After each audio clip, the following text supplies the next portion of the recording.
Smart et réglo, Étienne Pujol est avec nous. Bonjour Étienne. Bonjour. Vous êtes avocat en droit social au cabinet Berry Law.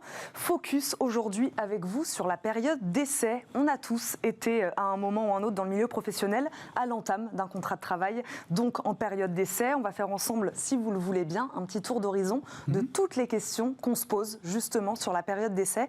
Déjà peut-être une définition, de quoi parle-t-on? Qu'est-ce que c'est que cette période d'essai? On parle de cette période qui est assez atypique dans la relation de travail où chacun va se jauger. En fait, c'est une période qui est laissée par le Code du travail pour que l'employeur teste son salarié sur l'emploi pour lequel il le recrute, mais également, et c'est trop souvent oublié par les employeurs, le salarié, lui aussi, va tester son nouvel environnement de travail, son employeur. Ouais, c'est important de le préciser. Ah oui, parce que souvent, les employeurs sont décontenancés parce qu'on le verra peut-être dans un instant, mais le délai de prévenance, le délai dans lequel on prévient la partie adverse qu'on va mettre un terme au contrat sans aucune explication à donner juridiquement, eh bien, il est très très court chez les salariés, ce qui va générer pour l'employeur un vide qu'il va falloir combler très vite. Donc oui, c'est dans les deux sens, ça marche dans les deux sens. C'est évidemment en plus à l'employeur de tester son salarié, c'est pour ça qu'elle peut être très très longue, on y reviendra aussi, oui, mais le salarié aussi a le droit de sortir de la période d'essai. Est-ce qu'elle est obligatoire cette période d'essai? Alors non, la période d'essai n'est pas obligatoire. D'ailleurs,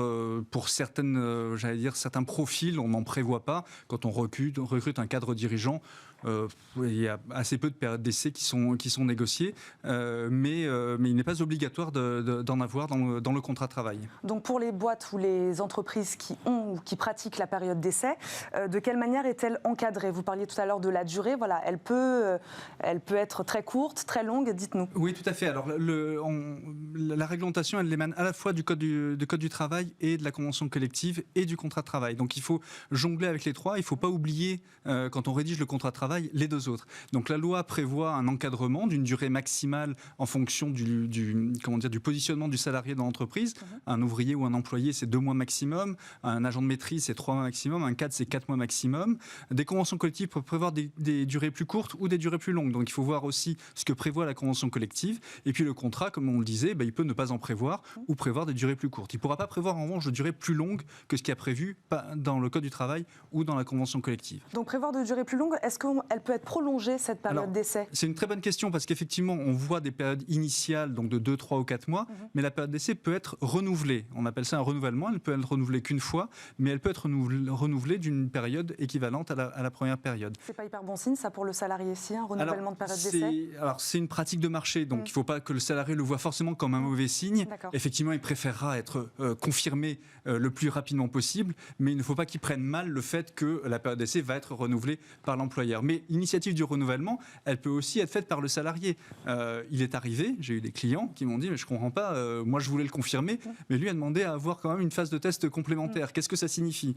Lui, ça signifie qu'il n'est pas vraiment sûr, tu ferais bien de mettre un petit peu l'accent sur le confort dans son poste. Étienne Pujol, que se passe-t-il quand on passe d'un contrat à un autre, par exemple, quand on était initialement en stage et qu'on passe en CDD? Voilà, il y a aussi tous ces changements de contrat qui peuvent intervenir ou intervenir dans la période d'essai. Exactement. Alors c'est une question très intéressante parce que souvent on imagine qu'à partir du moment où on va conclure un CDI, par exemple, on pourra mettre une période d'essai. Si on a déjà eu l'occasion de tester le salarié sur le poste, par exemple, comme vous le disiez, un CDD ou une alternance, et que le CDI va porter sur le même poste, on ne pourra pas faire de période d'essai. Alors je dis qu'on ne pourra pas, juridiquement, on prévoit que la période d'essai ne sera pas valable, on peut le dire, mais s'il y a une contestation derrière, le salarié aura beau de dire que la période d'essai n'était pas valable, et donc il y a mis un terme, c'est un licenciement sans cause réelle et sérieuse, avec les conséquences financières qui vont avec. Voilà, Étienne Pujol, on va rentrer un peu dans le sujet qui fâche, peut-être, je ne sais pas. Est-ce qu'on peut rompre en effet une période d'essai?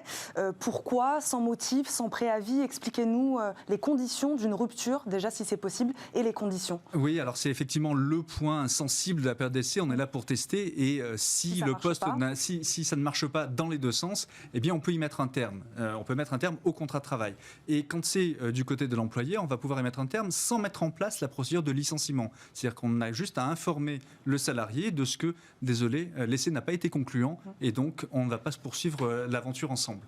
Et il faut s'en tenir à ça quand on est du côté employeur. C'est-à-dire que tout ce qui pourrait raccrocher la non-pertinence du poste ou la non-adéquation du salarié à son poste, typiquement un motif économique, parce que finalement on pensait qu'on aurait les budgets et puis finalement on l'a pas, ou en période de Covid, on l'a beaucoup vu, on a beaucoup été sollicité en disant du jour au lendemain on n'a plus rien, est-ce que je peux mettre un terme à la période d'essai pour des raisons de Covid?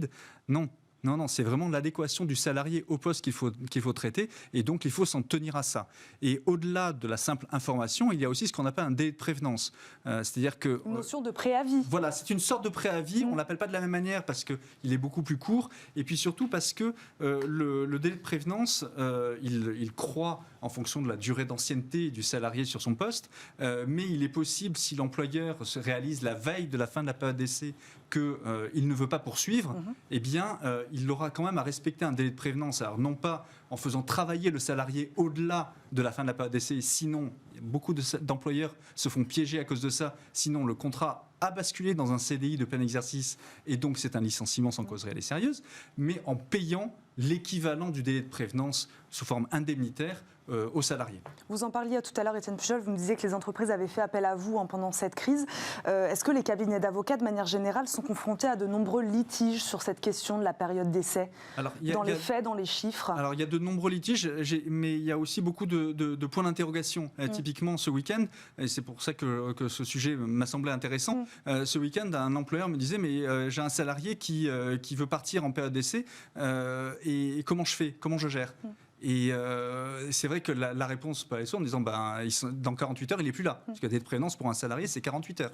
Donc il me dit, mais je ne peux pas, il travaille sur des dossiers en cours, la fin de sa période d'essai, c'est dans 1 mois et demi, je ne peux pas. Et je lui dis, dans ce cas-là, il faut négocier avec lui d'un délai de prévenance un peu allongé pour te laisser le temps de te retourner. Donc oui, il faut faire très attention dans ces situations-là pour des questions, même de tentatives par les salariés, de dire, mais en fait, la raison pour laquelle il n'a pas voulu me garder, c'est pas tant que je ne faisais pas l'affaire, c'est qu'en fait, il va supprimer le poste après moi. Et là, donc, on retourne ce qu'on disait tout à l'heure sur un licenciement pour motif économique. Et donc, ce n'était pas la rupture de la période d'essai qu'il fallait utiliser comme biais de résiliation, mais bien le licenciement pour motif économique. Donc, c'était bien de faire de la pédagogie aujourd'hui avec vous sur cette période d'essai, parce que, comme vous le dites, il y a des chefs d'entreprise qui connaissent pas forcément les tenants et les aboutissants, des salariés non plus.